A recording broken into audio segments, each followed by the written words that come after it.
Welcome to Marvel Maniac and MCU Aftershow. This is your host, Eric Cicada, aka Mr. Honest, back with you for another classic all-star movie that I've yet to cover on this show. It's iconic. The actor who plays the lead role, we're going to have to give a giant major props to. And I'm not going to use that to hint Chadwick Boseman is a legend. And saying that, his portrayal of King T'Challa in Black Panther is iconic, and it is essential MCU viewing. I might have said that already. I was just thinking at how little I've seen this movie, and I saw it in theaters, and I must have seen it at home at least once, but it still feels like it had been a while. And it's not that I didn't want to watch it, it's just that that's something I put off, you know. I'll be really honest, it makes me really sad. I love Chadwick Boseman as Black Panther, and if you're an MCU fan like you most likely did too. This film smashed box office, exceeded expectations. The story was fun. It was a little all over the place, the story, but that's what, in my opinion, kind of shapes a great movie. Breaking out of like what you would expect out of a plot. This movie picks up a week after the events of Civil War. And if you haven't seen that, that's okay. I will let you know kind of what leads into this.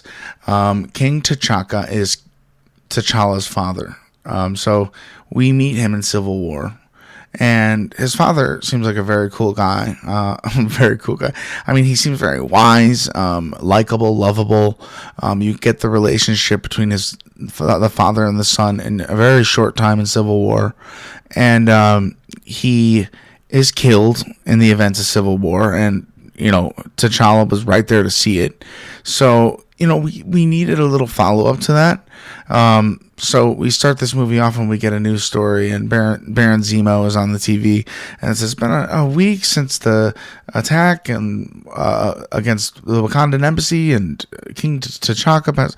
It's like, oh my goodness, it wasn't the Wakandan embassy. It was the World Nation Center. I don't know where it was. All I know is he was murdered, and it was horrible, and it's still having an effect on our main character, considering it's only a week afterwards. I think that was something I missed during the original viewing of like how long. I was wondering, like, when did this take place before Civil War? The main confusing aspect of that, I mean, then it's never really followed up upon, isn't Captain America and everyone else that's supposed to be like arrested hiding out here right now? And I think we know Bucky is, because the post-credit scene is Shuri waking up the White Wolf, Bucky, and asking how he's doing. And it's good to see him there. I don't know, maybe it's just a headquarters for those rogue Avengers.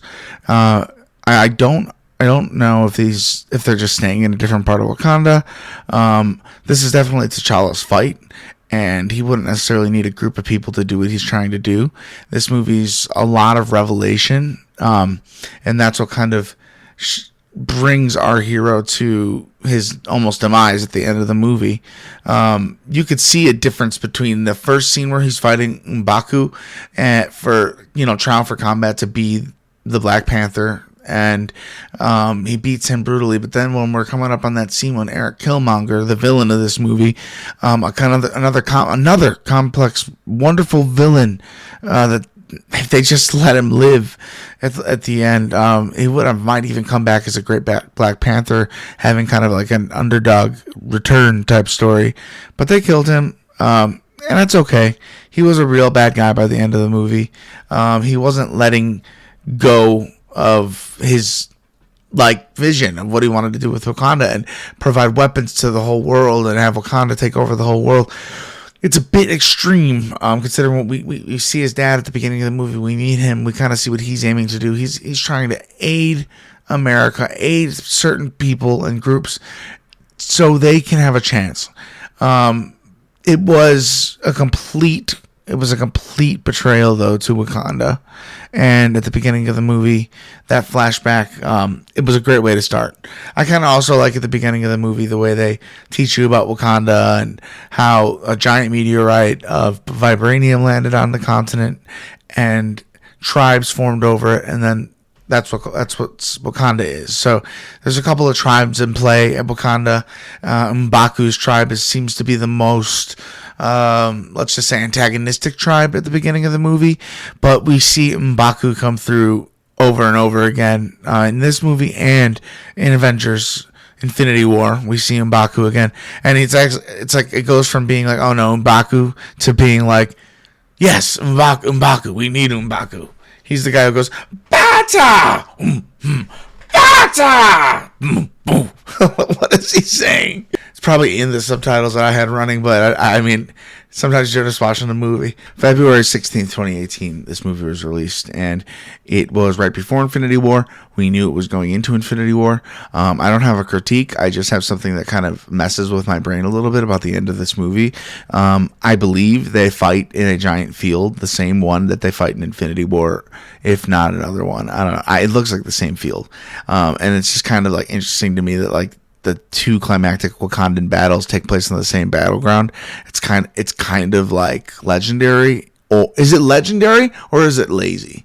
I call it legendary personally, because we get a hint of like where are they going to bring a fight between the Avengers and an alien army.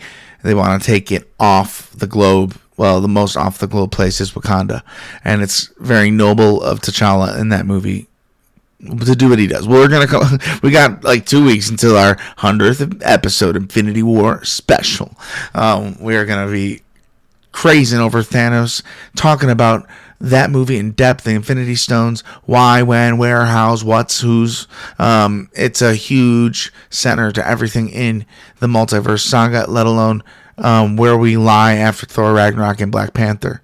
I've saved those two for last, mostly because they are the closest to Infinity War, and I always like to try and build up a few episodes in my catalog without it being just like TV show episodes. You know, we're working on a more diverse catalog. So this is the section of the podcast where I talk about myself, get a little sidetrack, tell you why and what and who and how. I like Nakia and T'Challa. They have a very subtle relationship. It's just like there's not much there, but they hold a lot of weight. Like when they're looking into each other's eyes, when they're having conversation, you could tell she means a whole great deal to T'Challa. And she was a former member of the Dora Milaje. I think that's how I'm saying it right. Please don't let me say it wrong. But I like how that pays off later in Wakanda Forever. I won't spoil that in case you haven't seen that movie yet. We see Nakia again, and we learn some more stuff in Wakanda Forever, which I'm excited to talk about on here too. Not long from now. I'll get to it eventually. After Infinity War episode, there's only so many places we can go. Actually, there's so many places we can go. It's the best part. MCU is so huge now, we can talk about anything. I could do Daredevil for like a year of my life, and then now there's a lot of movies coming out next year. So I really like Andy Serkis as bringing his return to the MCU as Ulysses Claw. We see him with two hands at first, and we're like, in Ultron, didn't this man lose his arm? And we find out it's a special laser, crazy powerful arm. It's almost like just one of the coolest things I've ever seen. If I was missing an arm, I'd want I would love like a super hand attached to my body. Not one that would cause harm to people. One that could just aid me in like regular things, you know. Unless I could get two super hands and they let me fly. Anyone else dream about just getting superpowers? Are we all getting a little delulu in this, bubble of Wakanda / Marvel that we just are kind of starting to believe that we can be superheroes too? You can. You have to be your own hero. That's one of my songs. Well, I'm really letting a lot go about my personal in this episode. Finding a comfortable place in this podcast, aka Marvel Maniac, and trying to different suits on and going through movies in different ways. I'm having a lot of fun, the most fun I've ever had recording this podcast. So thanks for being here. Give us your feedback. Check out the About section of this and give us your feedback and rate the episode. Thumbs up. Don't go thumbs down. We don't do thumbs down. I love in the movie the the world doesn't know what Wakanda is. They think of it as the third world country just living secretly in the trees. Like they think it's like a group of indigenous, like, you know, they just don't want to interrupt their culture. When in reality, you enter Wakanda and you see it is far more advanced because of the vibranium. And Shuri, as of recent, she's a genius, and the future Black Panther. It's a great, beautiful city, and the world doesn't know about it yet. Like Wakanda wants to stay hidden to protect the vibranium and not let wars rage out over the vibranium or with the vibranium. It's to keep them safe from people who want it, and it is also to keep the world safe. So I like that, and I really, really love the beautiful effort they put into the city of Wakanda. It's gorgeous, and we see a lot more of that in a little bit in Infinity War and in Wakanda Forever. A lot of the arguing in this movie is over if Wakanda should remain secret or if they should be helping in any way in the world. And I think Eric Killmonger really wanted to arm people. You know, he's a very cool villain. He has all these dots on him, and each one resembles a kill, each scar. It's insane. I'm scared of him. One of the coolest villains. We don't get to see him again because he dies, but we do see him in What If for season 1. He has a big role. I would go watch that if I were you because it's just really fun. If you like this movie, you'd probably love What If, and T'Challa and Killmonger's journeys in that show culminating. It's really fun. Killmonger destroying all the heart-shaped herbs, knowing what Shuri has to go through later. In a sense, trying to figure out later on, she's going to try and figure out how to get those back. Luckily, I believe it was Nakia who stole one. Something about this movie that, in retrospect, it feels a little bit long in the sense that T'Challa loses his powers, he gets them back. He loses his powers, he gets them back.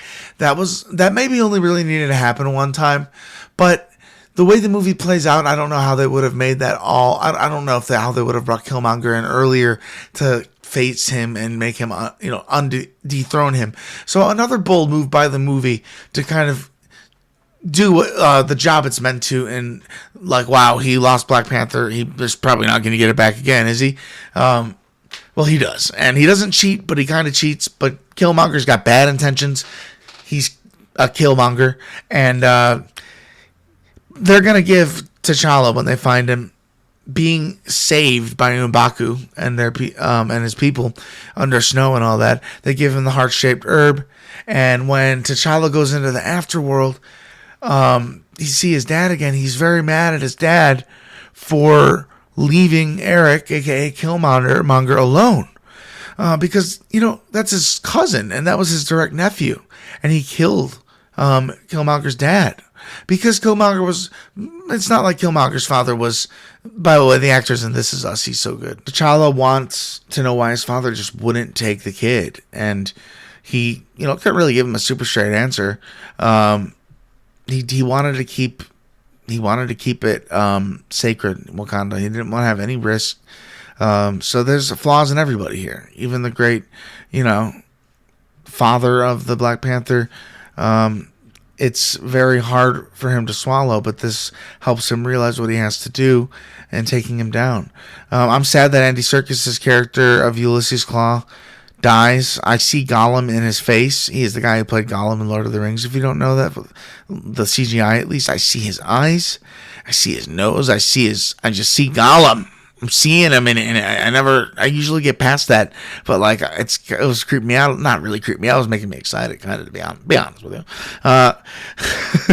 T'Challa has a really great journey in this movie. He's trying to balance his duty as a king and a desire for peace, and justice as well.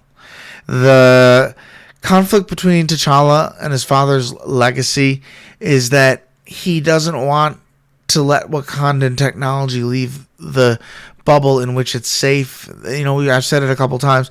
They don't want their technology to be used for bad, so that's why they hide it. But at the end of the movie, after T'Challa inevitably returns, has an epic fight in the mines of the in the minds of the Vibranium, he has this epic fight with Killmonger where the super train's speeding by, and I love the setting of that. I swear they must have done some CGI touch-ups on this movie. It's not a CGI touch-up, but at the beginning of the movie, the Marvel opening, it has all Black Panther stuff. It's like all Black Panther. It's so cool in honor of Chadwick Boseman. So God bless. So I wouldn't be surprised if they went to a scene that was maybe under animated, I just remember hearing a criticism about that final fight scene and the background and all that wasn't was the CGI was bad or something, but I didn't see that today at all. I think it was fine. So whether that was just like a lie I listened to or they touched it up. I wouldn't hate if they touched up their movies. I know there's legacy and then there's things that you shouldn't do, but then there's also they could do a remaster Thanos at the end of Avengers Endgame. I mean, the end of the first Avengers, sorry. When Thanos is teased, give us a modern day Thanos, teasing, looking at the camera. I think we'll get plenty of more Thanos to talk about in coming weeks. The technology as well. I love the Black Panther suit that he is given by Shuri that absorbs the kinetic energy, and the way that works. He's punch, gets bullets. He builds up all this kinetic energy, and then and moments after that, he could shoo everyone away. He uses it. You see him using it in Infinity War and Endgame. So cool. Shuri is a genius, and the way they set her up in this movie, it's almost as if they know later on that she was going to be the Black Panther. I don't know. It's crazy. I don't mean to spoil anything for anyone. Sorry about that. But it's been a while, right? It's been a while. I'm not going to say anything else. There's no defense there. But I do want to keep it in because, I don't know. I think most people listening to this have seen the movie and know where it's going and what happens to Wakanda and Wakanda Forever. And that's me letting my vibranium out into the world, ironically. And it's not that I don't have a lot to say about this movie. It's that I just want to touch on the greatest parts. The hero part of the movie is like the superhero of Black Panther, just the essence of Black Panther. T'Challa is the essential Black Panther. And the passion he brings to the role in every scene of this movie. For example, like the giant scene they had in North Korea. I don't know. I think other actors might have played that bad. I think Chadwick Boseman put on a fantastic performance. And anytime he's on screen, I'm just completely engaged. And honestly, same with Michael B. Jordan's Killmonger. He's such a captivating character. He's so bad. The way he poisons that poor lady with her coffee. Oh my goodness. I hope she's okay, She's going to come back to haunt him in that afterlife. T'Challa does at the end of the movie listen to kind of Eric and his father's vision in a sense that they can help outsiders and honestly black communities and poor communities. Not that black communities are poor communities. I've seen a lot of wonderful, happy African American people.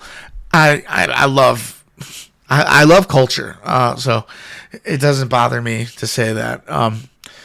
I love the culture of this movie. I love that it is the first really big black superhero, if you don't want to count Blade or Falcon. There's a lot of cool black superheroes in the MCU now, let's just say that.